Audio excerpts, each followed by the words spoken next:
Chapter खत्म हो गया। अरे चैप्टर खत्म नहीं, टाइम पास हो रहा है यहाँ पे। हेलो दोस्तों, मेरा नाम है कृष्णा और आज की इस वीडियो के अंदर हम बात करने जा रहे हैं एक ऐसे सब्जेक्ट के बारे में जिसके नाम से बोर्ड एग्जाम का स्टूडेंट हो या फिर कॉम्पिटिटिव एग्जाम का स्टूडेंट हो सबको डर लगता है और उसका नाम है फिजिक्स। हाँ, फिजिक्स को मुझे पता है आपको डर लगता होगा, पर इस वीडियो को अगर आपने कंप्लीटली देख लिया तो मैं गारंटी देता हूँ इन अगर स्टेप्स को भी अगर आपने फॉलो कर लिया तो गारंटी से आप इस वीडियो के बाद में फिजिक्स से नहीं डरोगे और उसके न्यूमेरिकल्स को भी बहुत इजीली सॉल्व कर दोगे। हाँ, मुझे जानता हूँ कि कई बार आप फिजिक्स के न्यूमेरिकल्स को छोड़ देते होंगे क्योंकि बड़ा लगता है, हार्ड लगता है। तो देखिए आज की इस वीडियो के अंदर उसका कंप्लीट सॉल्यूशन है आपके सामने। देखते हैं वो क्या क्या चीजें हैं। और फिजिक्स को देखो समझना हार्ड नहीं है, पर फिजिक्स को किस तरीके से पढ़ना है या फिर उसके न्यूमेरिकल्स किस तरीके से सॉल्व करना है यह मैक्सिमम स्टूडेंट्स को पता ही नहीं होता है। फिजिक्स को किस तरीके से किस वे में स्टेप बाय स्टेप पढ़ना है ये हमें पता ही नहीं होता है। तो आज की इस वीडियो में मैं इन सारी चीजों को आपको पहली स्टेप से लेकर एंडिंग की स्टेप तक कंप्लीटली स्टेप बाय स्टेप समझाने वाला हूँ। सो आज की इस वीडियो को स्टार्ट करते हैं बिना किसी देरी के। Let's go. सो हम हमारी फर्स्ट स्लाइड की तरफ चलते हैं जो कि है अटेंड लेक्चर्स और क्लासेस और लेक्चर्स को सब अटेंड करते हैं, ऑनलाइन हो या ऑफलाइन, बट मैक्सिमम स्टूडेंट इसे गलत तरीके से अटेंड करते हैं।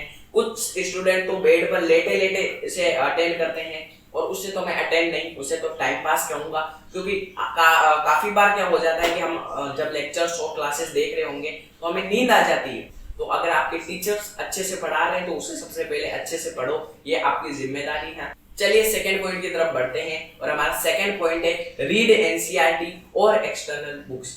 हाँ, एनसीईआरटी और एक्सटर्नल बुक्स को हम भी पढ़ते हैं भैया, आप क्या बता रहे हो? मुझे पता है आप पढ़ते हो पर गलत वे में पढ़ते हो। आप उसी दिन नहीं पढ़ते, आप इंतजार करते हो आज एक पूरा चैप्टर खत्म हो गया, अब मैं एनसीईआरटी और जो भी मैंने बुक प्रेफर की है उसे मैं पढ़ूंगा। गलत चीज है। अगर आपका आज एक पॉइंट हुआ है तो उस पॉइंट को मैं बताता हूँ आप क्या किया करो। नाइट में आने के बाद जब आप आ जाते हो तो नाइट में उसे एक बार उसकी रीडिंग कम से कम कर लो। अगर आपको अच्छे से पढ़ना है आप चैप्टर एंडिंग होने के बाद अच्छे से पढ़ सकते हो, पर कम से कम एक बार तो रीडिंग करनी ही होगी आपको। उसकी कंसेप्ट जो है वो आपको बहुत अच्छी तरीके से समझ में आ जाएगी और एक बार कंसेप्ट समझ में आ गई तो फिर न्यूमेरिकल्स में भी प्रॉब्लम नहीं होगी। उस पॉइंट के कुछ कुछ जो एग्जाम्पल्स वगैरह हैं उसे आपको बहुत अच्छी तरीके से करना है ताकि लास्ट में जाकर आपके ऊपर एक बर्डन ना बन जाए। चलिए अगली स्लाइड पर बढ़ते हैं। अगली स्लाइड में हमें बताया गया है कि कौन सी बुक हमें पढ़नी चाहिए हमने मान लिया, पर कौन सी पढ़ें? सबसे बेस्ट मैं आपको बताता हूँ एनसीईआरटी है। आपके 11th-12th की 2 एनसीईआरटी फिजिक्स की और 11th की 2 है, 12th की 2 है, कोई बात नहीं, 4 है, उसको बहुत अच्छी तरीके से पढ़ लो। आप कोई भी कॉम्पिटिटिव एग्जाम का अगर तैयारी कर रहे हो, मैं लेकर नीट की कर रहे हो तो आराम से क्रैक हो जाएगी, कोई टेंशन की बात नहीं है। एनसीईआरटी छोटी है पर धमाल बड़ा करती है, इसमें बहुत सारी चीजें आपको दी गई है। हाँ, इसकी थोड़ी जो लैंग्वेज है वो थोड़ी अलग होती है। अगर कोई पॉइंट नहीं समझ में आ रहा है तो आप कोई एक्सटर्नल बुक से पढ़ सकते हो, बट अगर आपका एग्जाम जैसे 2022 है नीट का, बहुत जल्दी आ रहा है, तो आप नीट के लिए जो ये एनसीईआरटी है 4 बुक्स, इसे अगर आप पढ़ लोगे तो कोई तकलीफ नहीं होगी, बहुत इजीली क्रैक हो जाएगा आपका नीट। चलिए नेक्स्ट स्लाइड की तरफ बढ़ते हैं। नेक्स्ट स्लाइड है हमारे पास फुल प्रैक्टिस। हाँ भाई, थर्ड पॉइंट में आ जाता है फुल प्रैक्टिस। प्रैक्टिस बहुत अच्छी तरीके से करना है। क्या करना है? क्वेश्चंस अच्छे से करना है। किस तरीके से करना है वो भी मैं अभी बता दूंगा आपको। तो बहुत अच्छी तरीके से अगर आप प्रैक्टिस कर लेते हो तो आगे जाकर न्यूमेरिकल्स में कोई दिक्कत नहीं होगी। इसकी चीज मैं आपको, इसकी गारंटी मैं आपको दे देता हूँ। प्रैक्टिस कहाँ से करना है वो तो बता दीजिए, ठीक है? आप एनसीईआरटी की जो बैक एक्सरसाइज है उसे बहुत अच्छी तरीके से कंप्लीट कर लो। फिर आपकी जो बुक की एक्सरसाइज है, जो आपने अलग बुक ली है, अगर नहीं ली है तो भी चलेगा, पर अगर ली है तो उससे अच्छे से उसकी भी एक्सरसाइज एक बार अच्छे से कर लो, ठीक है? एनसीईआरटी के जो भी चैप्टर्स हैं उनके अंदर जो हमारे पास अलग अलग बहुत सारे एग्जांपल्स आते रहते हैं। हर पॉइंट के नीचे मेरे हिसाब से एक एग्जांपल तो कम से कम होता ही है, तो उस एग्जांपल को भी आपको करते चलना है। अगला पॉइंट उसी में है कि प्रीवियस ईयर क्वेश्चन पेपर। हाँ, प्रीवियस ईयर क्वेश्चंस के पेपर के लिए आजकल बहुत सारी बुक्स भी हैं मार्केट में जो कि आपको पिछले 10 साल 20 साल के आपको क्वेश्चंस बताती है। मिनिमम अगर आपको मैं बताऊं तो आप 10 साल के अगर कर लेते हो तो बहुत अच्छा है। अगला पॉइंट है मैक्सिमम टेस्ट लो। हाँ, प्रैक्टिस प्रैक्टिस प्रैक्टिस बहुत इंपॉर्टेंट है। आपके कोचिंग में आपके कोचिंग होगी या फिर आपका ऑनलाइन प्लेटफॉर्म होगा, वहाँ पर बहुत अच्छे से ये टेस्ट वगैरह होते हैं, तो उसकी कोई भी दिक्कत नहीं है। टेस्ट वगैरह भी अच्छे से दे दो, या फिर आपने टेस्ट सीरीज कम से कम कहीं से तो ज्वाइन कर ली होगी, तो बहुत बढ़िया है। अगला है क्वेश्चन नहीं होते।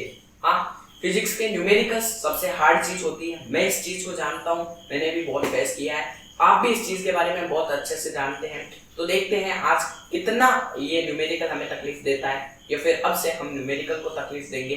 देखो, न्यूमेरिकल करना हार्ड नहीं है, न्यूमेरिकल को समझना हार्ड है। सबसे पहले जिस तरीके से मैंने बताया, एनसीईआरटी को लाइन बाय लाइन रीड कर लो, आपके एनसीईआरटी के बहुत अच्छे से चैप्टर की रीडिंग हो जानी चाहिए। फिर आपको आगे बढ़कर सेकंड पॉइंट हमारा ये है कि इंपॉर्टेंट फॉर्मूला सीट हमें बहुत अच्छे से कर लेना है। एक इंपॉर्टेंट फॉर्मूला सीट बना लेनी है। हाँ, first formula, second formula, third formula, 4, 5, 6, 7, 8, 9, 10, इस तरीके से आपको फॉर्मूला की पूरी सीट बना लेनी है।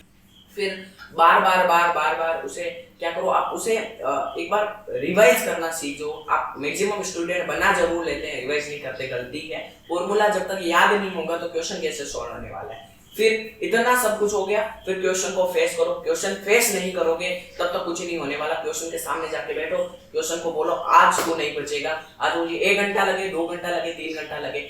अब देखो कि उस क्वेश्चन के अंदर कौन सी कंसेप्ट है, एग्जामिनर हमसे क्या पूछना चाहता है क्या नहीं है, वो चीज आप कंप्लीटली देख लो। और 5 नंबर चीज है यूज टू फॉर्मूला। हाँ, कई बार क्या होता है, एक फॉर्मूले से हम आंसर नहीं निकाल पाते, तो हमें 2 या 3 फॉर्मूले की जरूरत पड़ती है। तो आप अच्छी तरीके से 2 या 3 फॉर्मूले को मिक्स कर आप जैसे ही कंसेप्ट बने उस तरीके से उस फॉर्मूले को नया फॉर्मूला बनाकर आप इजीली कर लोगे उस क्वेश्चन को। इस तरीके से आपका क्वेश्चन भी कंप्लीट हो जाएगा। बाकी आज के इस वीडियो के लिए बस इतना ही। मेरे हिसाब से मैंने वो सारे टॉपिक, सारे पॉइंट्स कवर कर लिए हैं जो आपको फिजिक्स के अंदर बहुत ज्यादा एक मास्टरी दे देंगे, एक एक्सपर्ट बना देंगे। आपके न्यूमेरिकल्स बहुत अच्छी तरीके से सॉल्व हो जाएंगे। अगर आपको लगता है कि हाँ, अगर मैंने कोई पॉइंट छोड़ दिया है, तो कमेंट बॉक्स आपका ही है, वहां पर जाके लिखो भैया इस चीज को कैसे करना है। मैं आपको जरूर पर्सनली उसका आंसर बताऊंगा, मैं इसकी गारंटी देता हूं। बाकी आज के इस वीडियो के लिए बस इतना ही। मिलते हैं ऐसी और मजेदार वीडियो के साथ। नीट हो या फिर कोई और कॉम्पिटिटिव एग्जाम आपको फोड़ना है और फोड़ते रहना है। I hope you understand. ठीक है, मिलते हैं अगले इस वीडियो में। बाय।